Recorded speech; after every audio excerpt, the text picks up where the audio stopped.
to. Gusto ko nang mamuhay na maayos at tahimik. Kaya ba magpapakasal ka na kay Joshua? Congrats sa inyo, ha? Kayo naman dalawang bagay na bagay, di ba? Hindi ako papayag na mangyari yun. Kaya kung hindi ka kikilos, ako na lang ang gagawa ng paraan. Sige, Jenna, kain ka lang. Baka busog ka. Tingnan lang natin magiging itsura mo pagkatapos nito. Ang allergy ko. She suffered from a severe allergic reaction that led to anaphylaxis. It's a condition where nagsusolin hindi lang external body part niya, kundi pati na rin ang internal body part ng isang tao. Hindi ba kabilin-bilin ako sa'yo na huwag kang gagawa ng kahit na ano without my knowledge and permission? O paano kung may nakakita sa'yo sa ginawa mo kay Jenna? Paano ka mabisto tayo? Bakit ngayon lang kayo? Ikaw, Ivy, nasaan ka nung may nangyaring masama kay Jenna?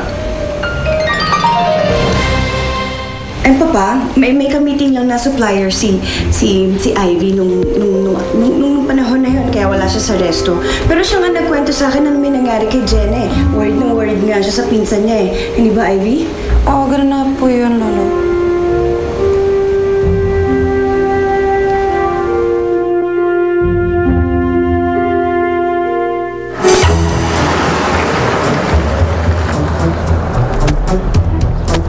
Assignments natin. Ako, huwag mong kakalimutan niya.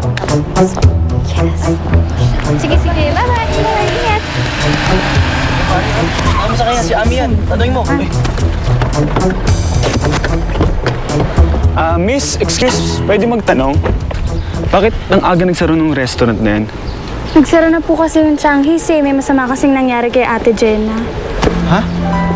Ano nangyari kay Jenna? Nasa ospital siya ngayon eh. May aksidente daw na nangyari.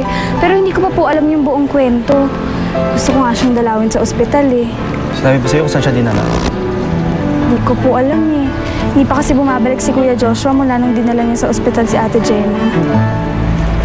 Miss, thank you Thank you. Ano, hanapin na ba natin kung sa ospital si Jenna? Tol, huwag na lang. Doon na pala yung boyfriend niya eh.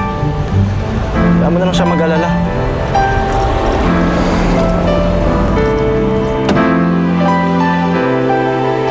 Stable ng condition niya, hintayin na lang natin siya magkamalay.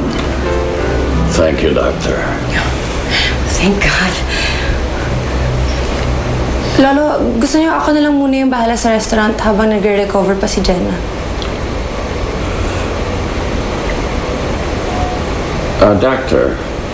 Yes. I just want to find out what really triggered my granddaughter's allergy. Base sa result ng test, isang klase ng drug ang nakita sa dugo niya. Anong uri ng drug, Doctor? Isang antibiotic. May iba pa ko bang sakit yung pasyente para mag-take siya ng ganitong klaseng drug? Ubo lang naman po. At saka alam naman po ni Jenna na hindi siya pwedeng basta uminom ng kung anong antibiotic dahil may allergy po siya sa gamot. Paano po magkakaganon? Kung ganon, hindi kaya may nagsadyang magpainom ng gamot kay Jenny?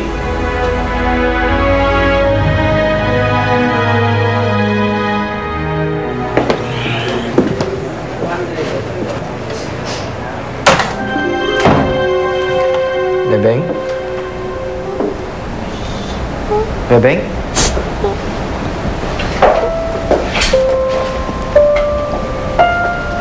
Ba't ka umiiyak? Totoo ba yung sinabi ni Kuya Owen? Nasa hospital nga si Ate Jenna. Oo. Puntahan natin siya, Kuya. Dalawin natin si Ate Jenna. Bebeng. Ito na naman ba tayo? Mapapahiya lang tayo doon. Kuya, alam ko galit ka kay Ate Jenna. Pero ako nagtatampo sa kanya. Please, Kuya.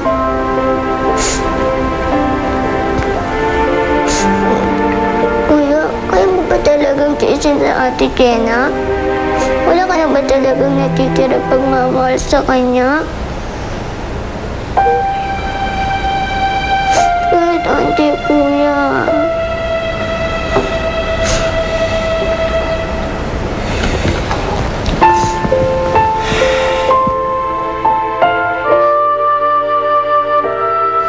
Bakit nagtatangka sa buhay ng apo ko?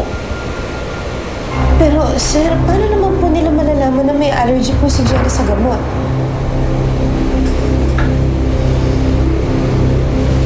Kaya mag-iimbestiga ako. Hindi ako titigil hanggat hindi ko nalalaman kung sino ang gumawa nito kay Jenny. I swear, mananagot siya sa akin.